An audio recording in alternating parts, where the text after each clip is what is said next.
Hello, guys. Good afternoon. Thank you so much for joining me again on this channel, Coffee Break Chatter.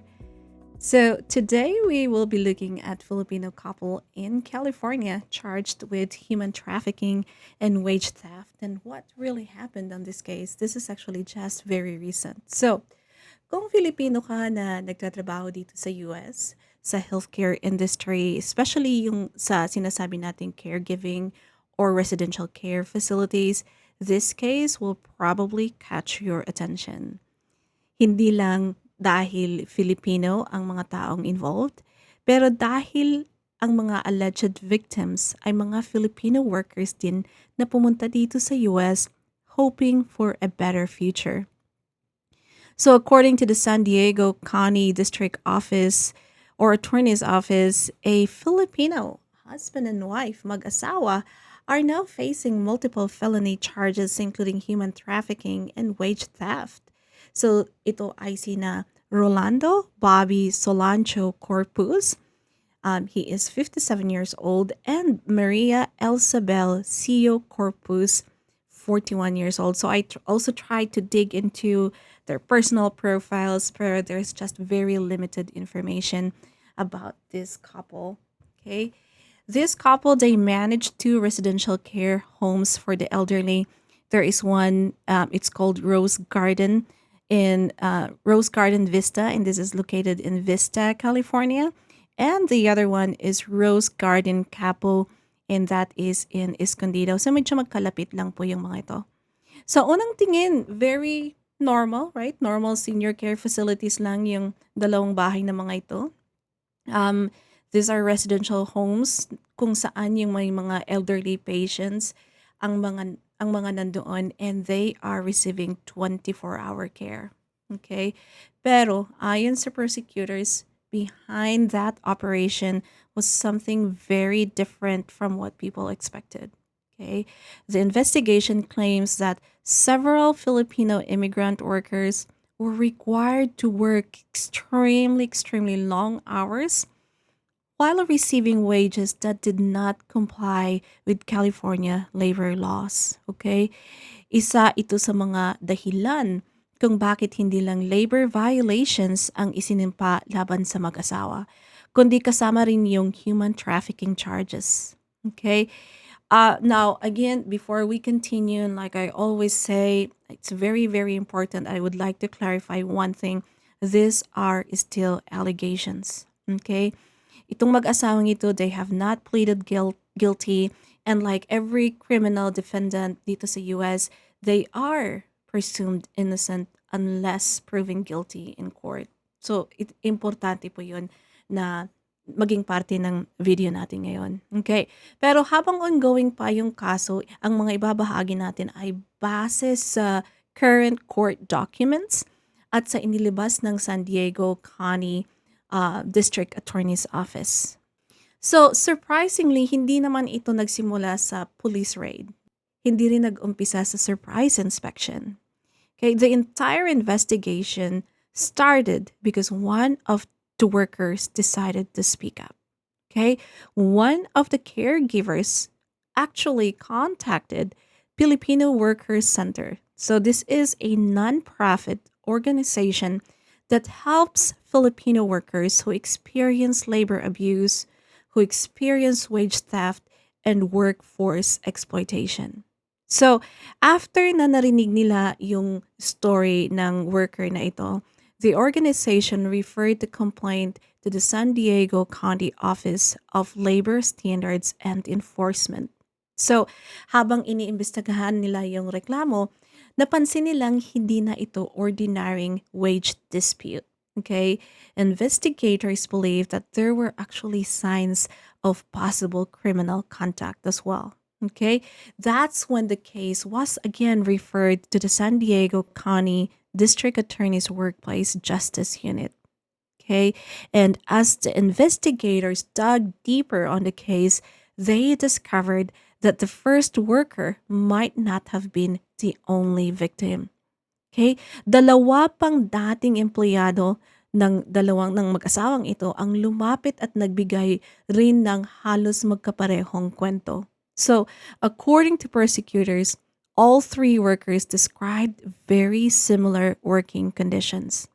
At dito na nagsimulang mabuo ang mas malaking larawan ng kasong ito. Okay? One of the workers reportedly stayed at the facilities from May 2023 hanggang June 2024. Okay? Tapos, she was paid $150 a day. Okay? But according to investigators, she was expected to work 6 or even 7 days every week. At ang pinakaseryosong allegation, hindi raw natatapos ang trabaho pagkatapos ng regular shift. Because the elderly residents required around-the-clock care, right? Kasi 24/7 nga yung facility na ito. The worker allegedly remained responsible for patients throughout the night. If those allegations are true, that means she essentially was working for almost 24 hours a day. Again, that was from May 2023 to June 2024. Imagine that, mga kaibigan, hindi lang physically exhausting, right? It's also emotionally draining, especially yung pagkikare natin for elderly adults or elderly patients who need constant attention. Tapos ayon pa sa investigators, yun pa lang ang simula ng mga problemang kanilang natuklasan. Okay? As the investigation continued, prosecutors say they found evidence suggesting that thousands of dollars were also being deducted from one of the workers' pay for a promise that might never have been fulfilled. At dito na lalo pang naging komplikado ang kaso. Kung totoo ang mga allegation ng prosecutors, hindi lang daw mahahabang oras ang problema. May isa pang bahagi ng kaso na talagang nakakuha ng atensyon ng mga investigators. And according to the court documents, one of the workers agreed to have a part of her money, a part of her salary, deducted every month. And bakit? Dahil sinabi sa kanya na yung perang kinakaltas ay gagamitin para magbayad ng immigration attorney na tutulong sa kanyang maging legal resident dito sa US. So, for many immigrants, that kind of promise can mean everything, right? Kapag nasa bagong bansa ka, especially kung wala kang permanent legal status, malaking bagay yung magkaroon ng pagkakataong maayos yung immigration papers mo. So, it's not just about paperwork, it's about the security and stability and the hope of eventually building a life here in the US. So, according to prosecution, naniwala naman yung worker na ito na yung mga deductions niya ay para sa, of course, sa future niya, right? Kaya pumayag siyang bawasan ang kanyang sahod buwan-buwan. Pero habang tumatagal, nagsimula na siyang magtanong-tanong, nasaan na yung process? Where are we on the process? Ano ba yung status ng application ko? May progress ba? Ano bang kailangan ninyo sa akin? Right? And eventually, she decided to contact the immigration attorney herself. Okay? At doon naman niya nalaman ang isang bagay na it surprised her. So according to the investigators, more than $19,000 had already been deducted from her wages. Pero nang kausapin niya yung lawyer, yung abogado, sinabi nito na humigit kumulang sa 3,900 lamang ang natanggap nilang bayad. So, kung tama yung figures na ito, malaking halaga ang hindi maipaliwanag. That discovery became one of the major pieces of evidence examined during the investigation. After reviewing the records, investigators concluded that the worker was allegedly owed more than $175,000 in unpaid wages.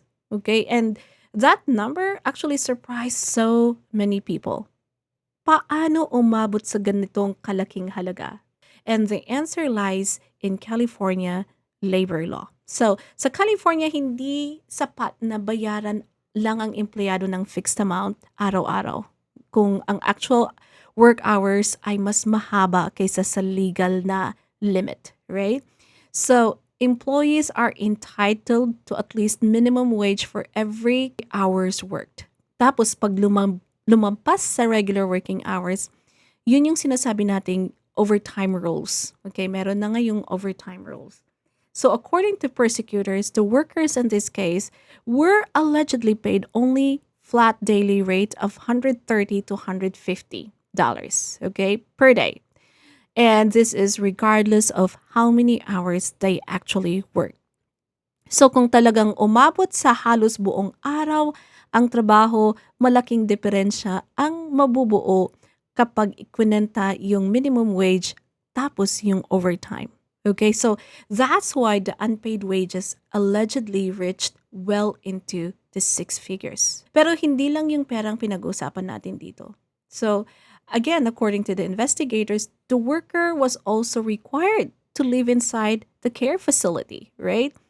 So she reportedly shared a room with one of the elderly residents. Okay, so instead of going home after work, she actually stayed on site because the patients needed assistance at any hours of the day or night. Imagine mga kapatid, living where you work. Hindi mo alam kung kailan talaga matatapos yung duty mo, right? Anytime someone needs help, you are expected to respond. That setup can blur that line between kailan ba yung working hours mo tapos kailan yung personal time mo. At ayon sa prosecution, iyon mismo ang nangyari dito. The worker allegedly cooked meals, naglinis siya sa facility, pinakain niya yung mga residents, pinaliguan niya yung mga residents, she changed diapers, and then of course assisted in many of their daily activities and daily needs. Pero may isa pang detail na naging concern ng mga investigators. Okay? According to the district attorney's office, the worker was also instructed to administer medications and even insulin injections. Ang problema dito, she was not licensed or properly trained to perform those medical tasks. Tapos kung mapatunayan ito sa korte, hindi lang labor issue ang usapin. It also raises the questions about patient safety. Medication errors can have serious consequences, especially for elderly patients with multiple medical conditions. Hindi lang ang workers ang maaaring malalagay sa alanganin, pero pati mismo yung pasyente. Okay? As investigators continued interviewing former employees, may nakita naman silang isang pattern. So the first worker wasn't alone. Meron pang dalawang caregivers ang nagsabing halos pareho rin ang kanilang naging karanasan. So these workers, these two past workers, were also expected to continue caring for residents even after their scheduled shifts ended. So hindi raw sila nababayaran ng overtime. Hindi rin umano sila tumatanggap ng minimum wage base sa kabuuang oras ng kanilang trabaho. So by this point, investigators believed that they were no longer looking at one isolated complaint. Okay, they believed that they had uncovered a pattern affecting multiple workers. At yun ang dahilan mga kaibigan kung bakit mas lumawak pa yung investigation. Hindi lang para alamin kung anong nangyari sa tatlong complainants, kundi para malaman kung may iba pang naging dating empleyado na maaring nakaranas ng parehong sitwasyon. Tatlo lang ba talaga yung naging biktima ng mag-asawang ito? Or could there be more workers who experienced the same treatment but never came forward? So, according to the San Diego County's District Attorney's Office, investigators believe this case may involve more victims than those already identified. In fact, habang nagsisilbi sila ng search warrants sa mga care facilities, sinabi ng DA's office na may posibilidad pang may iba pang dating naging empleyado na maaaring may katulad na karanasan. Kaya naglabas sila ng notice or panawagan for any former employee who believes they may have been exploited and was encouraged to contact investigators. This is a very important part of the case. Sa maraming labor trafficking cases, hindi agad nagsasalita yung mga biktima. And there are so many reasons why. And some are afraid of losing their jobs. Others worry about retaliation.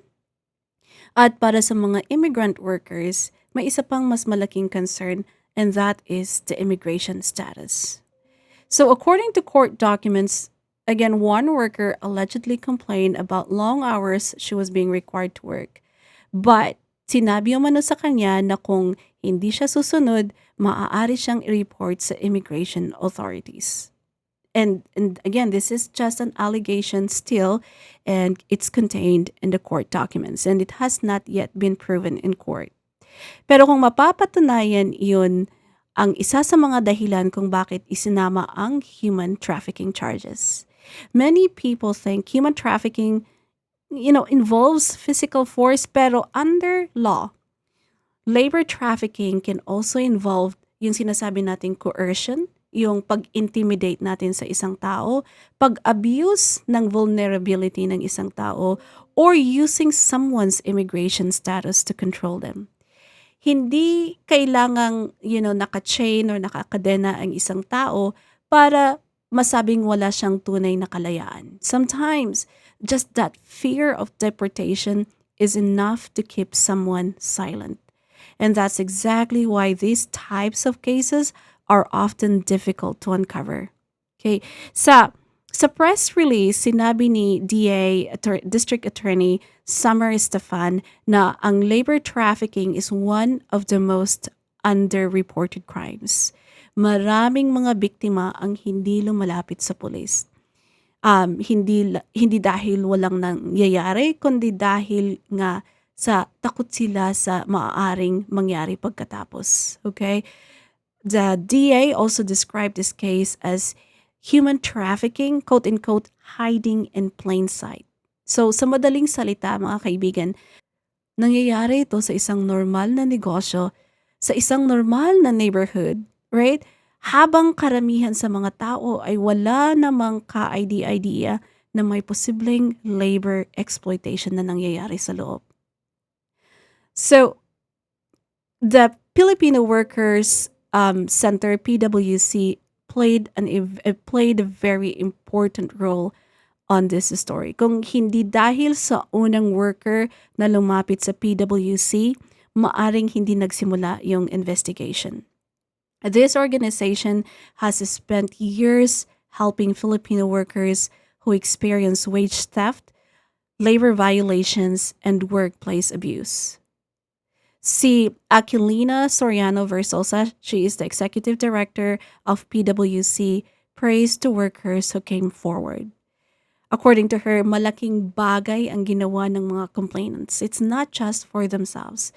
It's also for workers who may have or may be experiencing the same situation.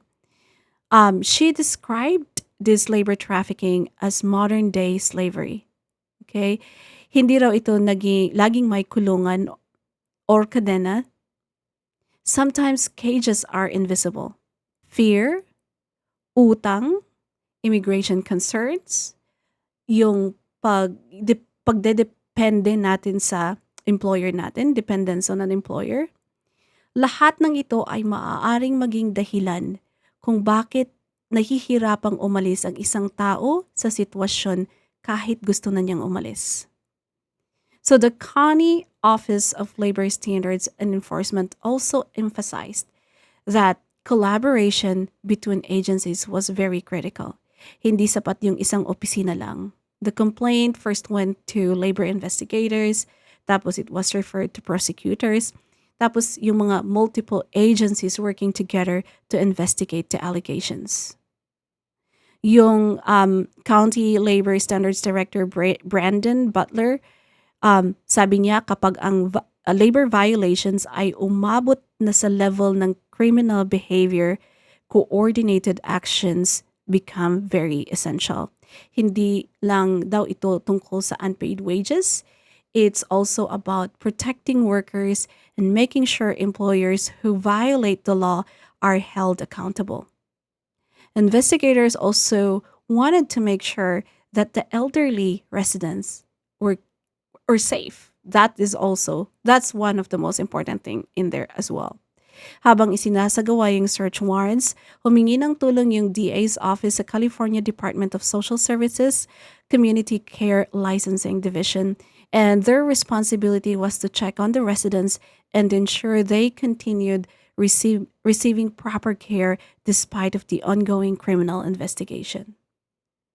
State authorities stepped in to oversee yung care for the seniors while meron yung investigasyon. Dahil sa lahat ng ito, nagsimulang mapansin ang kaso hindi lang sa San Diego, kundi sa iba't ibang Filipino communities, not just in California, but in the whole of United States.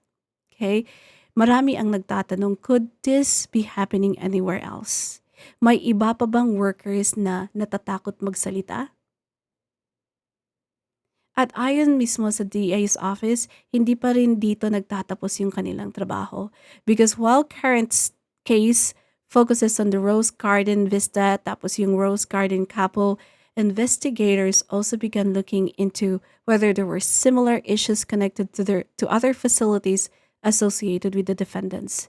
So habang hinihintay yung susunod na pagdinig sa korte, isang bagay ang malinaw mga kapatid.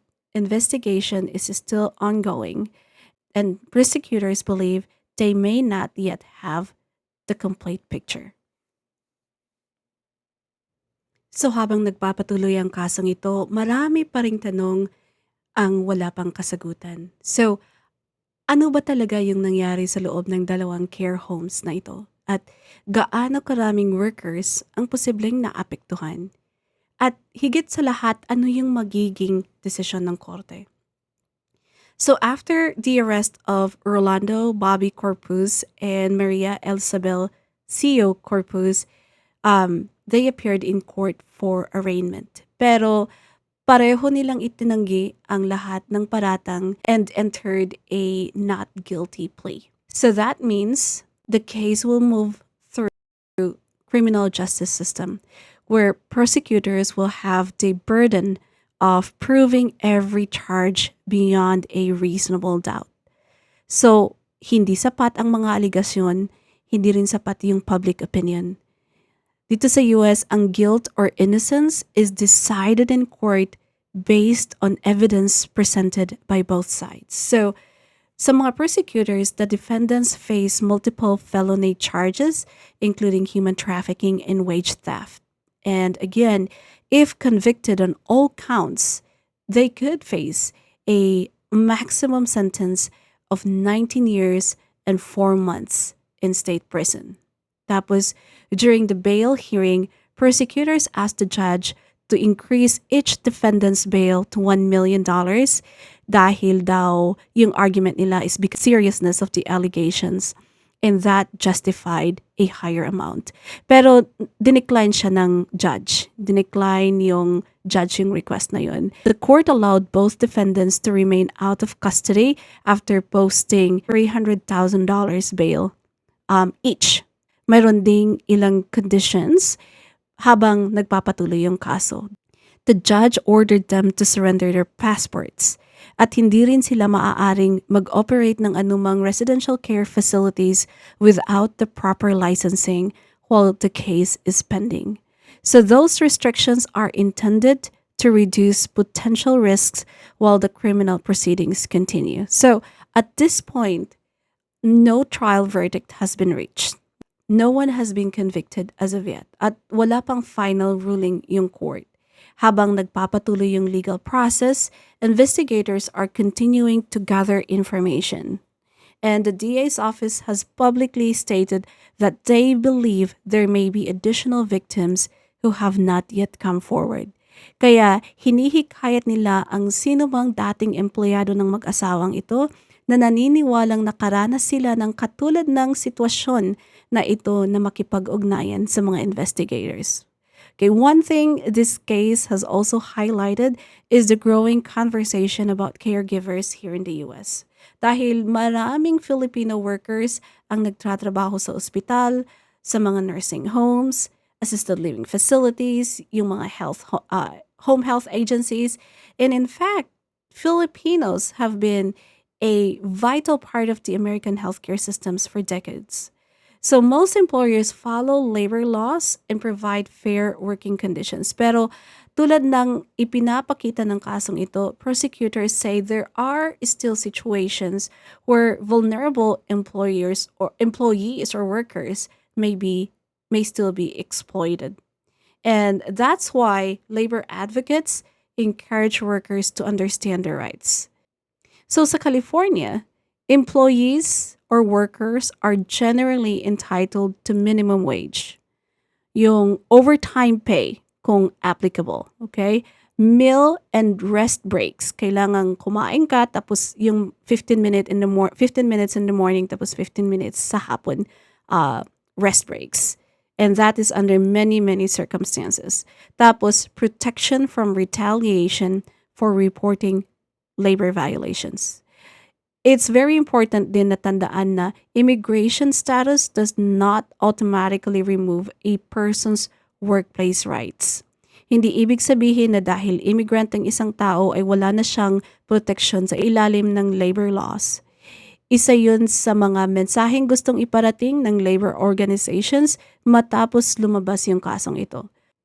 For many members of Filipino community, this is a story that is difficult to hear. Hindi lang dahil Pilipino ang mga akusado, kundi dahil Pilipino rin ang mga sinasabing naging biktima. No one wants to see members of the same community hurting one another, right? At the same time, many community leaders say that accountability is important regardless of nationality. Kaya kung may nagawang mali, dapat itong imbestigahan ng patas. At kung walang nagawang mali, dapat ding mabigyan ng pagkakataong maipagtanggol ang sarili sa korte.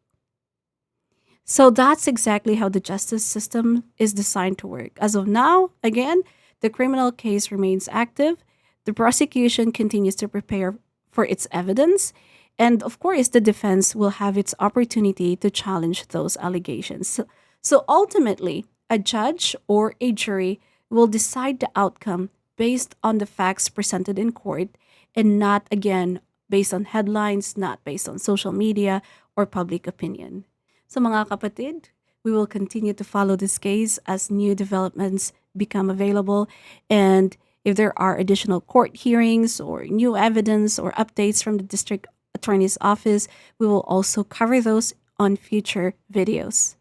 If there are additional court hearings, new evidence, or updates from the DA's office, we will also cover those in a future video. But until then, this remains an important reminder na labor trafficking doesn't always look the way people imagine. Okay, sometimes it doesn't happen behind locked doors or hidden locations. Sometimes it can exist inside an ordinary workplace where vulnerable employees feel they have no choice but to keep working.